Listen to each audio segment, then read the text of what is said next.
먼저 잠깐 양해를 구할 것은 이게 또 약을 먹는 날이 바뀌어가지고 어제 이제 그 임상시험약 많이 먹는 날이에요. 많이 먹어서 이제 잠을 잘 못 자고 그러니까 주일날 이렇게 목소리가 이렇게 완전히 이렇게 됐습니다. 그렇다고 뭐 컨디션이 나쁜 건 아니고 잠만 못 잔 거고요. 그러니까 그렇게 양해해 주시고 목소리가 조금 이렇게 거슬리셔도 은혜로 들으시면 좋을 것 같습니다. 그리고 이게 인상이 잘 이렇게 웃고 펴져야 되는데 안 그래도 이렇게 굳어 있는 인상이 이게 잘 안 펴져요. 안 펴지니까 그것도 좀 봐주시고 은혜로 봐주시면 좋겠습니다. 저는 오늘 본문 통해서 구하는 것이 거절되는 기도, 우리의 기도는 왜 응답받지 못할까라는 제목으로 말씀을 나누겠습니다. 여러분들은 기도를 이렇게 딱 하면 하나님께서 응답을 잘 해주시는 것 같으세요? 아니면 그렇지 못한 것 같으세요? 제가 요즘에 여러분들하고 이렇게 대화를 나눠보면 하나님의 기도 응답을 거의 받지 못했다는 분들이 굉장히 많았어요. 의외로 자기는 하나님 응답을 제대로 받아본 적이 없다고 얘기하는 분들이 의외로 많았어요. 그런 질문조차 얘기조차 하지 않는 분들은 기도를 별로 안 하는 분들이고 이제 그런 얘기를 하는 분들은 기도는 좀 하는데 기도 응답이 없다 이제 이런 거죠. 오늘 이 부분에 대해서 우리가 만약에 기도를 하고 있는데 응답이 없다면 분명한 해답을 찾으실 수 있는 복된 은혜가 있기를 바랍니다.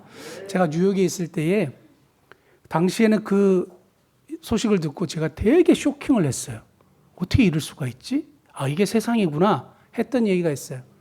지금 이제 그게 사람들에게 많이 알려져가지고 그런가 보다 이제 그렇게 되는데요. 2010년인가 그때 제가 처음 들었던 소식은 제가 목회하는 교회에서 이렇게 멀리 떨어지지 않는 한 식당에 워런 버핏하고 점심을 먹는데 사람들이 30억씩을 낸다는 거예요.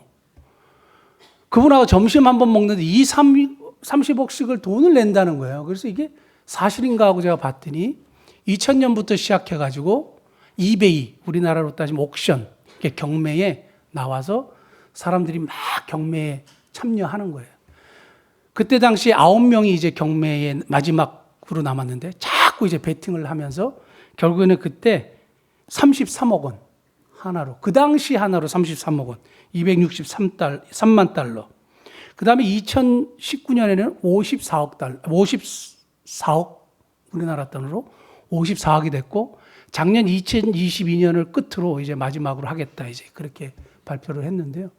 문제는 뭐냐면, 그렇게 돈을 54억씩 내가지고, 이 사람이 뭘 할 수 있는 특권이 있냐면, 자기 친구 7명을 부를 수 있어요.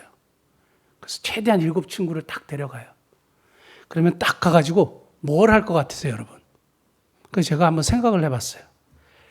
자기가 너무너무 거래가 요즘이 잘 안 되고 힘들고 회사가 어려우니까 워런 버핏 당신이 좀 우리 회사를 좀 도와주세요. 그럴 수도 있을 것 같고. 그 다음에 우리 회사의 물건을 이렇게 막 이렇게 납품할 수 있도록 다른 회사를 좀 이렇게 회사의 지분을 많이 갖고 계시니까 좀 이렇게 좀 해 주십시오. 내가 54억이나 되는 돈을 투자를 했으니 좀 도와주십시오. 이랬을 수도 있을 것 같고. 자신의 사업 문제를 해결해 달라고 그랬을 수도 있을 것 같고. 그런데 정답은 뭔지 아세요?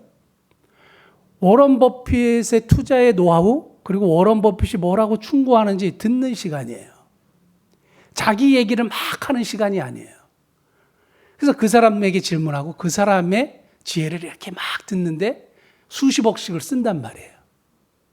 그래서 제가 이 얘기를 여러분 딱 생각을 하시고 오늘 본문의 말씀을 한번 이해하시면 좋을 것 같아서 제가 이 말씀을 드렸는데요. 54억을 투자해서 워런 버핏을 만난 사람과 예수님을 오늘 만난 사람의 아주 극명한 차이가 드러납니다. 그런데 오늘 그 예수님을 무리 중에 한 사람이 예수님을 드디어 만나게 되는 딱 찬스와 기회를 끝내주게 얻었는데 예수님한테 단칼에 거절당하죠. 단칼에 거절당하죠. 자기가 구하는 것, 자기가 원하는 것, 안 돼. 그런 이제 응답을 듣는 거예요. 그래서 제가 구하는 것이 거절되는 기도, 이렇게 말씀을 잡은 건데요. 도대체 왜 그럴까? 왜 그럴까? 오늘 본문을 통해서 한번 찾아보면 좋겠습니다. 첫 번째는 그의 구하는 것이 거절되고 우리의 기도가 응답되지 못하는 이유는 미신적 신앙이에요. 뭐 여기 어디 미신적 신앙이 있느냐? 제가 한번 말씀을 드릴게요. 일단 미신이 뭔지 간단하게 살펴보면 우리도 그런 미신적인 신앙이 교회 안에 굉장히 팽배했고 지금도 그런 생각을 가지고 신앙생활 하시는 분들이 종종 있어요. 그래서 내가 그 카테고리에 속해 있나 한번 살펴보면 좋겠습니다. 미신은 내가 하나님을 달래고 얼르고 그리고 그분을 막 설득해서 내가 원하는 것을 이루는 게 미신이에요. 다시요. 내가 열심히 신앙생활하고 내가 열심히 그분에게 충성하고 그래서 그분을 잘 이렇게 막 달래고 설득해서 뭘 해요? 내가 원하는 것을 얻는 거예요. 예전에 우리 교회에서 부흥사님들이 이런 얘기를 했어요. 여러분들이 마음에 소원하는 것, 하나님께 강청하는 기도, 누가복음 18장에 그 과부가 그렇게 강청했듯이 강청하는 기도, 구하면 주신다고 했으니까 구하십시오. 주실 겁니다. 구하십시오. 주실 겁니다. 그건 맞아요. 그런데 내가 원하는 것을 끝까지 기도하면 하나님 반드시 들어주십니다. 그리고 주시옵소서를 세게 해야 된다 그러고 그래서 저도요. 주시옵소서 막 이렇게 기도를 했던 적이 있어요. 그리고 이걸 또 세게 길게 해야 된대요. 또 그걸 또 시켰어요. 다 같이 우리 길게 한번 세게 합시다. 그래서 주시옵소서 그래서 정말 이 목이 이렇게 막 심줄이 터질 때까지 막 계속 주시옵소서 그리고 계속 주시옵소서 이렇게 기도했단 말이에요. 이게 미신적 신앙이에요. 도대체 뭘 달라는 거예요? 내가 원하는 거예요. 이게 미신적 신앙이라고 하는 거예요. 그러니까 오늘 무리 중에 한 사람이 예수님 옆에 나와서 뭘 요구했느냐? 내가 정말 원하는 거예요. 재산, 돈, 물질이죠. 그거를 해결해 달라고 예수님한테 왔어요. 아까 워런 버핏에게 54억을 투자한 사람은 뭘 하러 왔어요? 워런 버핏의 이야기를 들으러 왔죠. 그분의 솔루션, 그분의 이야기를 들으러 왔는데 오늘 본문에 이 사람은 뭘 하러 왔어요? 자신의 문제를 주시옵소서 하기 위해서 온 거예요. 해결하기 위해서 온 거예요. 그러니까 그러한 미신적 신앙을 가지고 기도하는 기도는 안 돼요. 그게 구하는 것이 거절되는 기도라는 거예요. 그러니까 우리들의 신앙생활에서도 이러한 기도의 종류들이 많아지고 제목들이 많아지면 하나님이 그 기도를 들어 응답하실 수 없다. 이렇게 우리가 이해할 수 있습니다. 제가 몇 년 전에 어느 한 회사에 그 설교 초청을 받아갖고 갔어요. 근데 그 회사에서 이제 기도자가 나왔는데 그 기도자를 제가 아는 분인데 우리나라 건전한 대형교회 집사님이에요. 그래서 이제 설교 전에 기도를 하지 않습니까? 근데 갑자기 하나님 아버지 우리에게 돈을 주시옵소서. 저에게 돈을 주시옵소서. 돈을 쏟아부어 주시옵소서. 그걸 또 쏟아부어 달라고 계속 한 3-4번을 얘기하는 거예요. 그래서 설교를 이제 탁 들어서 갖고 도저히 안 되겠어요. 이걸 얘기를 해줘야 되겠어요. 하나님이 도대체 쏟아부어 주셔야 될 이유가 뭐냐? 여러분 그렇게 돈이 많아가지고 뭘 하시겠느냐? 그걸 정말 여러분들이 원하시는데 하나님은 그걸 원하시겠느냐? 그걸 주시면 어떻게 사용하시겠느냐? 잘 사용할 그릇은 되셨느냐? 이제 그런 얘기를 하고 이제 기도에 대한 이제 문제를 제가 말씀드리고 좀 정립해 드린 적이 있습니다. 그러니까 이런 거예요. 교회 집사님이고 장로님이고 권사님이고 할 것 없이 미신적 신앙이 너무 강한 거예요. 그러면 기독교 신앙은 뭐냐?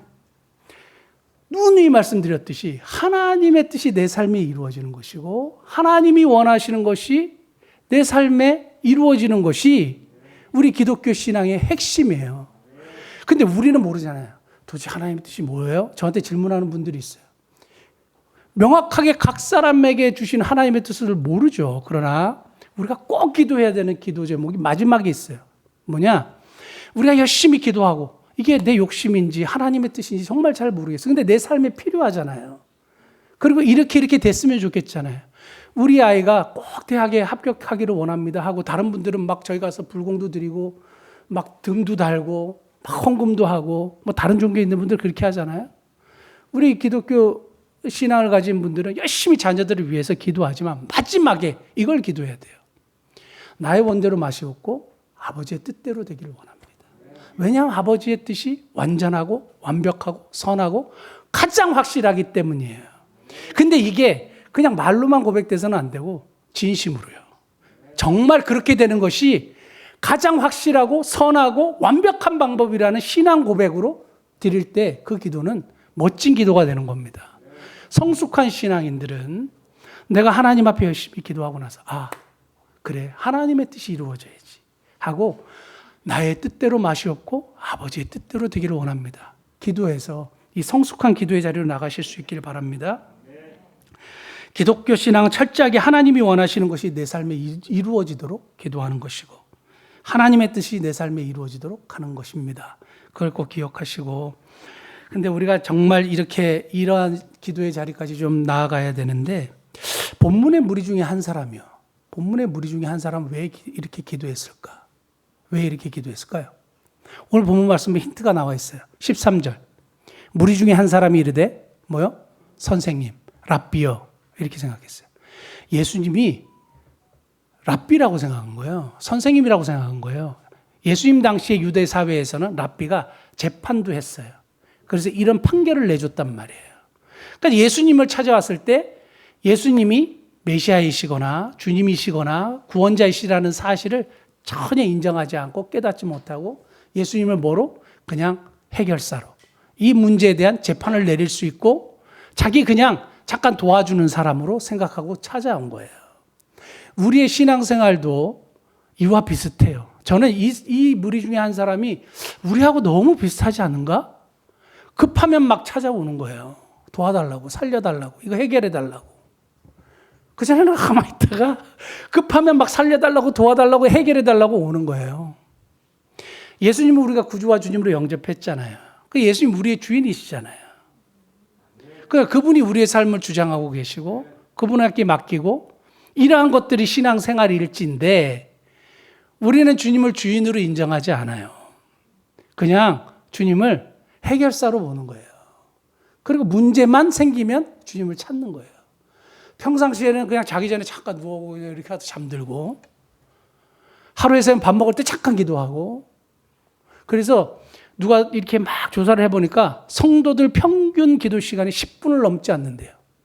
놀라운 것은 목회자는 20분이래요. 그런데 하여간 10분을 넘지 않는다는 거예요. 물론 더 많이 기도하시는 분들이 계십니다. 요즘은 점점 기도 시간이 짧아지는 것 같아요. 생활이 풍족하니까. 이렇게 어려움이 많이 없으니까. 그런 것 같아요. 믿음이 너무 좋아서 기도를 하지 않는 게 아니라 하나님이 필요 없으니까 기도를 안 하는 거예요. 여러분은 어떠세요? 그러다가 한번 큰일 한번 터지면 이제 난리가 나는 거죠. 제가 예전에도 자주 말씀드렸지만 그 9/11 9.11 터졌을 때요. 미국에서 그 맨하탄의 뉴요커들이라고 하거든요. 잘 나가는 친구들이요. 근데 이 친구들이 교회 다니는 친구들을 공공연하게 루저라 그랬어요. 루저요. 패배자들, 믿을 게 없으니까, 이런 식으로 비아냥거렸어요. 그런 일들이 뉴스에서 나오고 그랬거든요. 공개적으로 그랬는데, 9/11 9.11 터지고, 그 친구들이 다 교회 왔어요. 무서워가지고. 무서운 거죠. 이게, 자기가 어떻게 친구들 다 죽었어요. 친구들 다 죽었죠. 그 쌍둥이 빌트에서 일하는 친구들은 어마어마한 친구들이 잘 나가는 친구들이 얼마나 많은데요. 피하지도 못하고, 인간이 이렇게 연약하구나. 그러니까 교회가 미어 터졌대요, 한동안. 그런 거죠. 막 어려운 일 생기면 이제 하나님 찾는 거예요. 아무리 잘났고 어쩔 수가 없는데 중요한 것은 뭐냐? 우리가 예수 그리스도를 구주와 주님으로 영접한 사람들이고 정말 예수님을 주인으로 모신다면 어떻게 기도해야 될까요? 그냥 잠깐 이거 해결해 주세요. 그때만 찾아오실 겁니까? 삶을 하나님께 맡기실 겁니까? 제가 이 말씀을 쭉 묵상하다가 우리에게 정말 기도에 대해서 정말 끝내주는 교훈을 주는 본문을 하나 여러분들에게 찾았습니다. 그걸 소개해드리고 싶어요. 누가복음 15장의 탕자의 비유 혹시 들어보셨습니까? 근데 탕자의 비유가 기도에 관한 굉장히 강력한 메시지가 있다는 걸 아세요? 그걸 여러분들하고 나누고 싶은데요. 누가복음 15장 12절.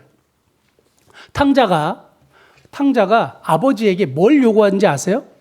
뭘 요구했어요? 재산을 달라 그랬죠. 아버지에게 졸랐습니다. 그 둘째가 아버지에게 말하되 아버지여 재산에서 내게 돌아올 분깃을 내게 주소서 하는지라 주시옵소서죠. 아버지가 그 살림을 각각 나눠줬대. 탕자가 계속 요구한 거야 아버지에게. 야, 너 그냥 나에게 있으면 이게 다 네 거고 뭐 어쩌고 그랬는데 아버지 주세요. 주시옵소서. 그 영어로 한번 보세요. Father, give me. give me예요. 이게 탕자의 신앙의 현주소예요. 마찬가지고 미신적 신앙을 가진 크리스천들의 신앙적 현주소는 무조건 기쁨이에요. 주시옵소서예요. 주시옵소서. 이거 아버지의 뜻 상관없어요. 그냥 내가 원하는 거 주시옵소서예요. 주시옵소서인데 여러분 주시옵소서 해가지고 받았어요. 어떻게 됐습니까? 탕자는 세상에서 가장 불행한 사람 중에 한 사람이 됐어요. 그걸 받아서 처음에는 와 하고 많이 누렸죠. 근데 어떻게 됐습니까? 결론이? 주님이 왜 우리의 기도를 거절하시는지 아세요? 그 결과를 아시기 때문이에요. 주면 그게 처음에는 와 하지만 그게 우리의 인생을 얼마나 불행하는지 아시기 때문에 그러므로 거절도 하나님의 엄청난 축복입니다. 거절당하는 걸 감사할 수 있는 신앙으로 가야 돼요.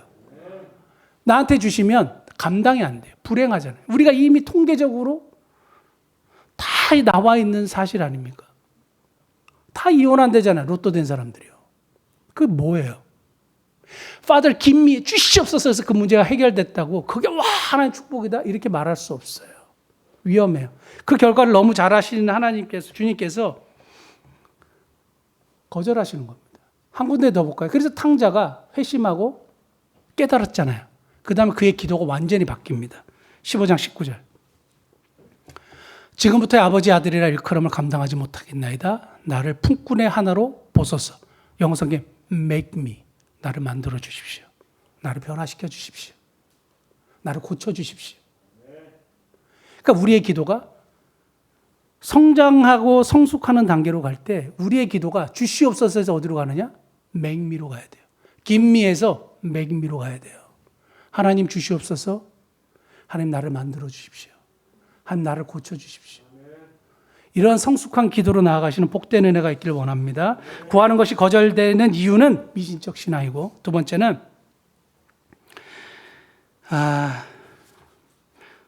탐심의 기도입니다. 탐심의 기도. 다른 말로는 정욕적 기도라고 이야기할 수 있는데요. 12장 1절 한번 볼까요? 12장 1절 보면 무리 중 한 사람이 도대체 어떻게 예수님을 만났는지 나와요. 그동안 같이 볼까요? 무리 수만 명이 모여 서로 밟힐 만큼 되었더니 같이 한번 보겠습니다.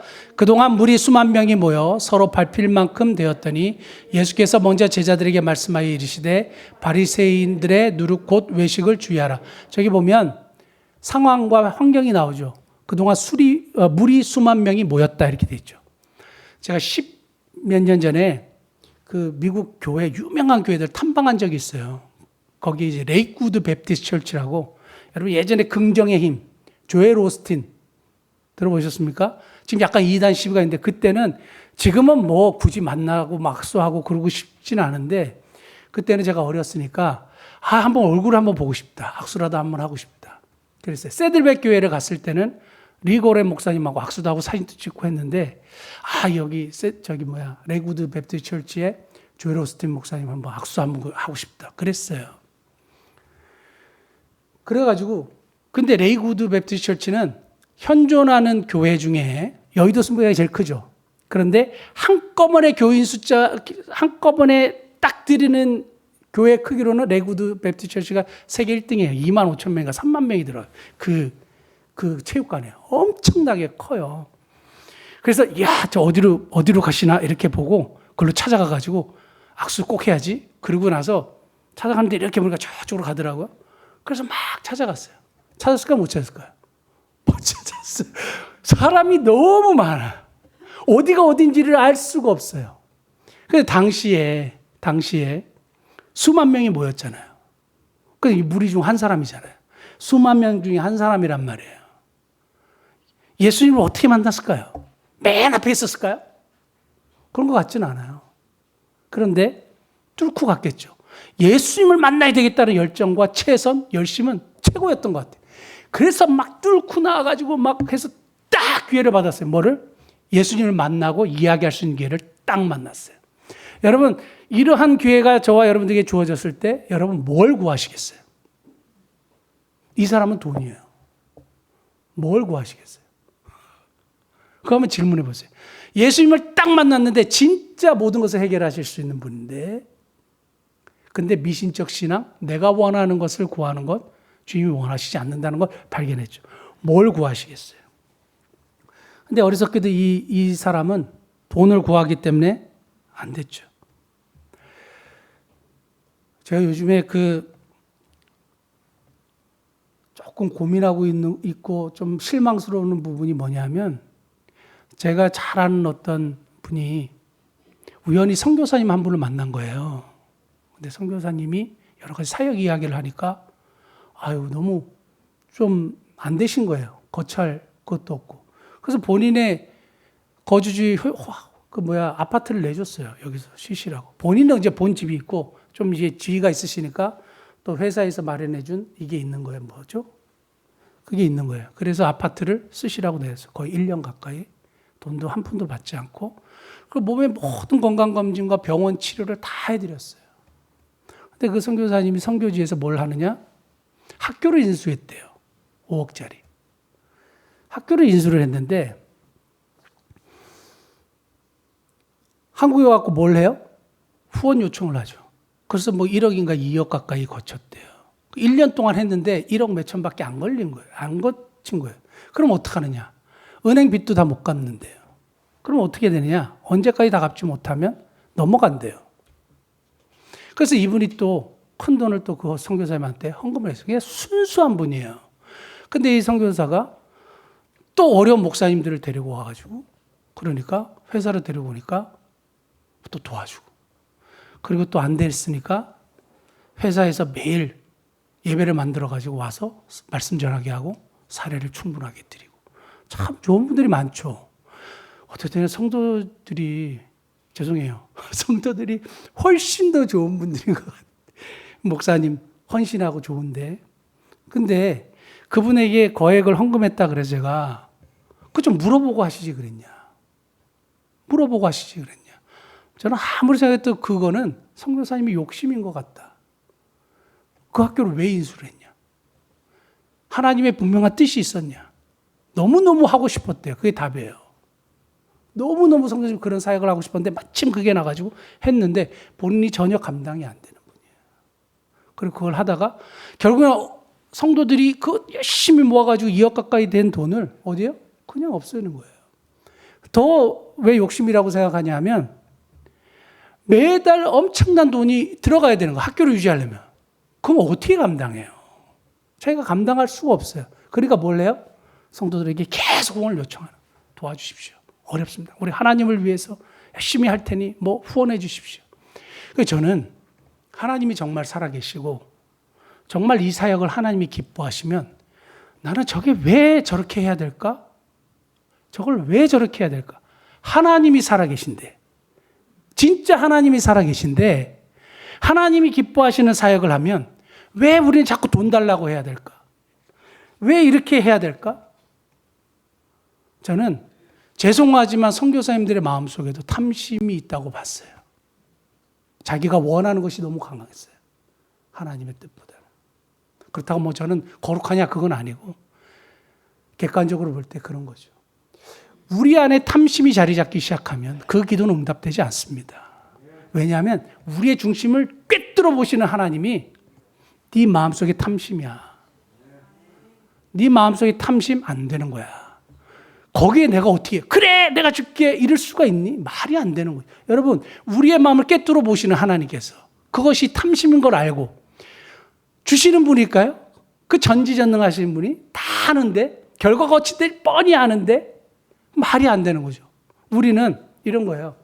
내가 그렇게 기도하고 금식도 하고 달라고 했는데 안 되니까 낙심하고 주시면 땡큐 아니면 낙심 시험 들고 하나님 왜 그러시는지 모르겠다고.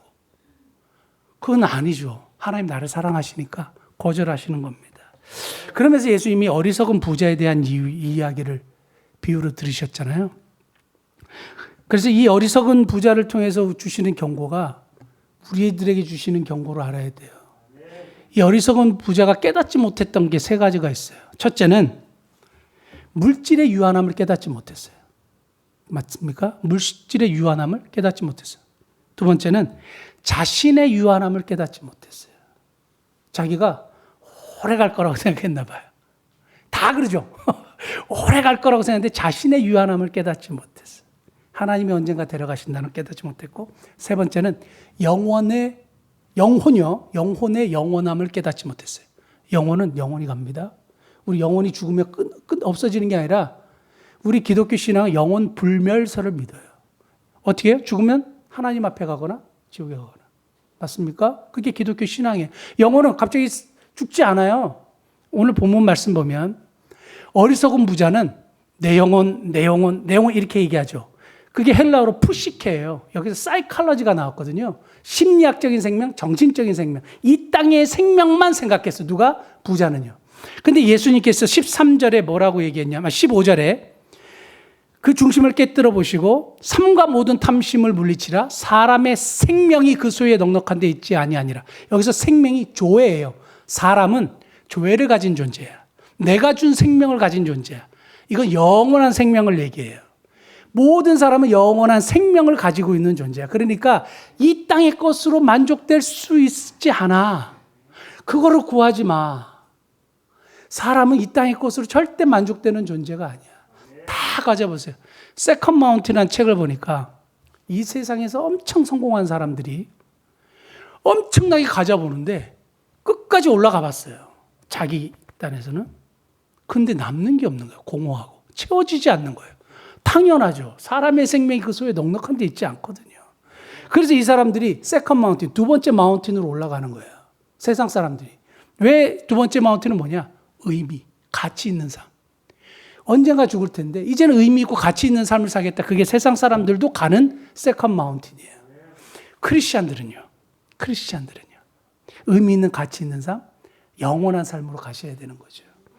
사랑하는 성도 여러분, 이 유한함을, 물질의 유한함을 깨달아야 되고 자신의 유한함을 깨달아야 되고 영원히 영원하다는 것을 깨달으셔야 합니다. 그러면 우리가 가지고 있는 가치관이 점점 바뀌어날 거라고 믿습니다. 그러면 이 정욕과 탐심을 해결하는 방법은 알고 넘어가야죠. 아, 그렇구나 하고. 제가 말씀 묵상하면서 확실하게 깨달은 것 중에 하나는 주님의 은혜 깨닫고 주님이 나를 얼마나 사랑하시는지 깨달으면 되더라고요. 내가 지나왔던 모든 순간들이 하나님의 은혜인 것을 깨닫고 나는 진짜 아무 자격이 없지만 주님이 나를 너무너무 사랑하시고 태초부터 지금까지 하나님이 나를 관심 있게 보고 계시다는 사실을 깨닫고 살아 숨쉬는 모든 것이 주님의 은혜임을 깨닫게 된다면 그것이 감사가 내 입에서 터져 나온다면 뭐요? 내 마음속에 있는 탐심도 내려놓고 은혜 가운데 거할 수 있는 거죠. 선교사님들의 삶을 보세요. 제가 올해 꼭 제가 성도들 데리고 양화진 꼭 가려고 해요. 제가 1년에 한 번씩 꼭 간다 그랬잖아요. 거기 보면 진짜 그 전 세계에서 특별히 미국, 호주, 캐나다 이 선교사님들 와가지고요. 자식들 다 죽죠. 풍토병 걸려서 죽죠. 근데 죽었는데 아들이 또 와가지고 선교하죠. 이 조선 땅에 와가지고요. 주님이 자신을 너무 은혜를 경험하게 하셨고 자기가 구원된 것이 너무너무 감사하고 이 감격이 너무 큰 거예요. 그래서 목숨을 들여도 아깝지 않다고 생각한 거예요. 그러니까 들어와가지고 자기 목숨을 내놓는 거죠. 가장 귀한 걸 드리는 거예요. 은혜를 깨닫고 주님이 나를 얼마나 사랑하는지 깨달으면 그분들이 무슨 탐심으로 사역했습니까? 그러지 않아요. 그 은혜에 감격해서 하는 거죠. 그래서 여러분 기도하실 때 내가 얼마나 은혜를 받은 존재인지 주님이 얼마나 나를 사랑하는 존재인지 깨달을 수 있는 복된 은혜가 있길 바랍니다.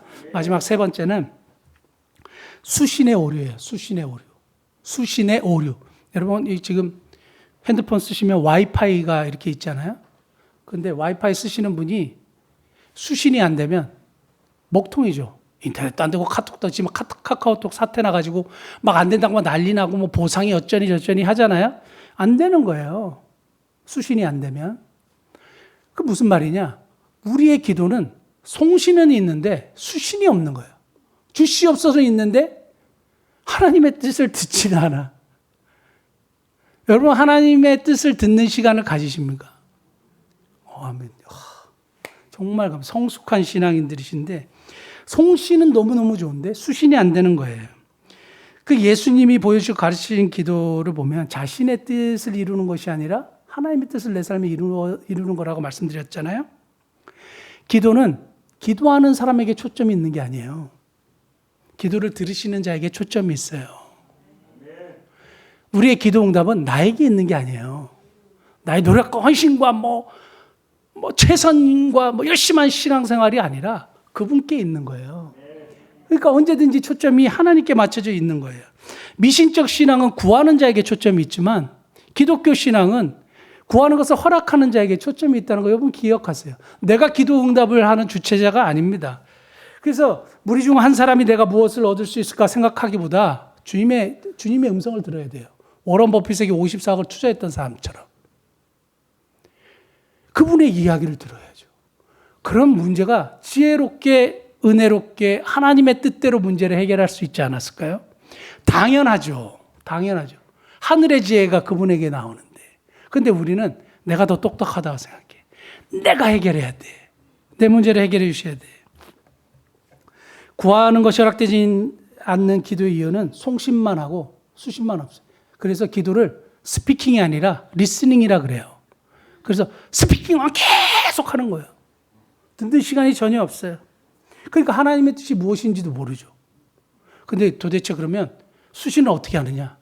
수신을 어떻게 하느냐? 저는 신학교 때 다닐 때부터 기도할 때 꼭 말씀과 병행해라. 이 얘기를 수도 없이 들었는데 그때는 사실 잘 몰랐어요. 솔직하게. 왜 말씀과 그러니까 기도를 열심히 한두 시간, 두세 시간도 하는데 말씀을 읽고 이게 잘 안 되더라고요. 근데 나중에 깨닫게 된 것이 기도는 언제든지 말씀과 같이 해야 돼요. 그래서 지금도 기도할 때 기도가 끝나고 성경을 꼭 읽습니다. 말씀을 꼭 읽습니다. 저 제자 훈련을 시켰던 김혁수 목사님 분이 예전에 한번 만났을 때 이정복 목사 그래서 네 그랬더니 성경을 읽는 것을 뭐라 그런지 아나? 그래요.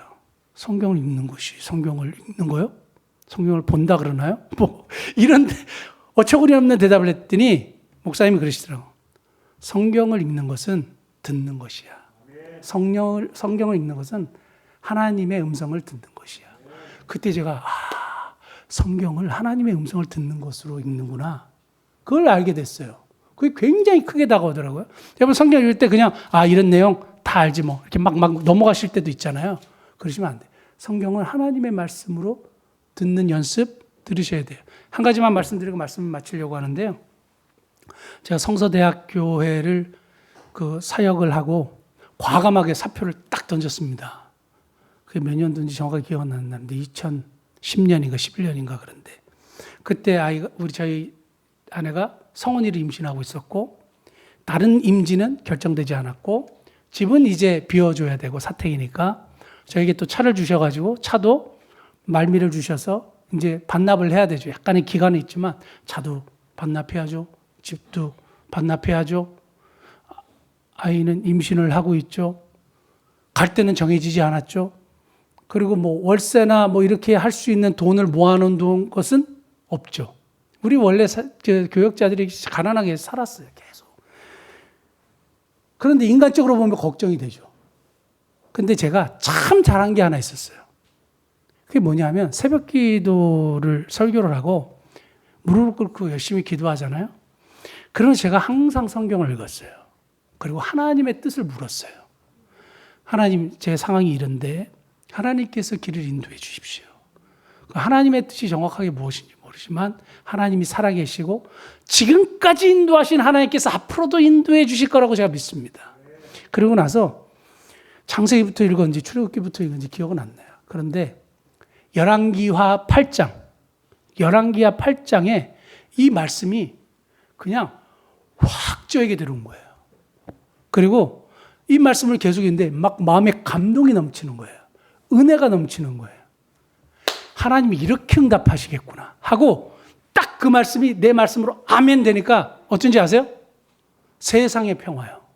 세상의 평화. 그게 뭐냐면 수넴 여인이라고 있어요. 예전에 엘리사라는 선지자가 수넴 여인의 아들을 살려준 기적이 일어나거든요. 그런데 이 수넴 여인에게 엘리사가 찾아와서 하나님의 말씀을 전해요. 이 이스라엘에 7년 동안 기근이 있을 것이니까 이 옆에 블레셋 땅에 가서 7년 동안 사십시오. 하나님의 말씀입니다. 하니까 이 여인이 알겠습니다 하고 아들과 함께 이사를 가요. 말대로 7년 동안 살았고 이스라엘에 7년 동안 가뭄이 들었어요. 근데 돌아와 보니까 자기의 집과 부동산이 남의 손에 가 있는 거예요. 이걸 인간이 그 과부가 해결할 수 있는 방법이 없는 거죠.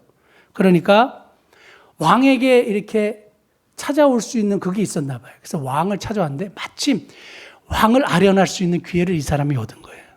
그런데 놀랍게도 그 왕 옆에 누가 있었느냐? 엘리사의 사환 게하시라는 사환이 있었어요. 근데 게하시가 그 옆에 있었는데 왕이 뭘 물어봤느냐 하면 엘리사의 기적에 대해서 물어본 거예요. 그 엘리사의 기적에 대해서 물어봤는데 마침 게하시가 누구 얘기를 했냐 하면 수넴 여인의 아들을 살린 이야기를 한 거예요. 수넴 여인의 아들을 살린 이야기를 하고 그런 기적이 일어났다고 하는데 저기서 수넴 여인이 들어오는 거예요. 제가 얘기한 수넴 여인이 저 여인입니다. 이렇게 얘기하고 수넴 여인이 들어오니까 뭘 원하느냐 하니까 제가 집과 부동산이 뺏겨가지고 이런 상황입니다. 그러니까 왕이 관리를 명해가지고 해결해줘라. 이렇게 된 거예요. 그래서 문제가 한 방에 해결된 거예요. 7년 동안 잃어버렸던 것이 그 하나님의 타이밍이에요. 완벽하게요. 하나님의 타이밍이 오겠구나. 그게 온 거예요. 근데 놀랍게 그 다음 날에 김진홍 목사님분이 저한테 전화를 주셨어요. 제가 그때까지 그분을 얼굴 뵌 적도 없고 만난 적도 없어요. 저한테 전화를 주셨어요. 만나재요. 그때 너무너무 잘 나가실 텐데 저를 만나자 그래가지고 두레교회 사무실로 오라고. 여기 구리요. 그래서 목사님 사무실에 가서 처음으로 만났어요. 제가 금요일 날 얘기했지만 10대 후반 때 김준홍 목사 영화를 보고 와 저런 분도 있구나 생각했다 그랬고 테니시에서 유학할 때 와 이런 분 밑에서 목회 한번 했으면 진짜 좋겠다. 돈도 안 받고 막 이런 얘기를 했다 그랬잖아요. 근데 그분이 전화 와서 만나자 그런 거예요. 그래 갔어요. 그러더니 이제 제 사역에 대한 사임을 했다는 얘기와 이런 얘기를 하니까 한국에서 목회하실 건가요? 아니면 미국에서 목회할 건가요? 그렇게 물어보더라고요. 그래서 저는 상관이 없습니다. 그랬더니 그럼 뭐 그러면서 이렇게 막 연락을 하시더니 전 그분한테 사역을 소개시켜달라고 얘기한 적도 없어요. 그냥 당신께서 그냥 전화를 하시더니 결국 그래서 뉴욕을 가게 된 겁니다. 추천을 해 주셨죠. 그래서 뉴욕을 가게 돼서 우리 저기 신윤정 우리 집사님은 거기서 만난 거죠. 네. 그 뉴욕을 가가지고 목회를 하고 한 2년 조금 못되게 사역을 했는데 김 목사님 다시 오셔가지고 동두천에 수도원하고 교회를 하는데 목민 목회를 하고 싶으니 와서 같이 개척하면 어떠냐고. 그래가지고 제가 뉴욕 맨하탄에서 동두천을 가게 된 계기가 거기에 있는 겁니다. 하나님의 타이밍이에요. 그래서 꼭 어떻게 하셔야 되냐면 기도하고 뭘요? 하나님의 뜻을 구하는 거예요. 하나님의 뜻을 구하는 거예요. 말씀 한 구절 보고 마치겠습니다. 잠언 28장 9절. 사람이 귀를 돌려 율법을 듣지 아니하면 그의 기도도 가증하니라. 여기 두 가지 해석이 나오는데요. 사람이 귀를 돌려 율법을 듣지 아니한다는 말은 하나님의 말씀을 듣고 순종하지 않는다는 게 첫 번째죠. 율법을 듣는데 전혀 순종하지 않고 기도만 막 해. 자기 원하는 거 안 된다 이거. 그 기도 가증하게 본다 이거. 또 하나는 사람이 아예 하나님의 말씀을 듣지 않고 자기가 원하는 대로 생활하고 필요할 때만 기도한다 이거예요. 가증하다 이거예요. 응답되지 않아요. 사랑하는 성도 여러분, 우리가 자기가 원하는 거 자기 마음대로 살고 송신만 계속하면 절대 수신의 오류가 뜨게 됩니다. 세 가지 말씀드렸습니다. 우리의 구하는 것이 거절되는 이유. 구하는 것이 거절되는 기도는 뭐냐? 미신적 신앙이다. 탐심의 기도이다. 수신의 오류이다. 기억하시고 우리 2023년도에는 정말 구하는 것을 허락받는 기도하시는 성도님 되시기를 예수님 축복합니다. 기도하시겠습니다. 하나님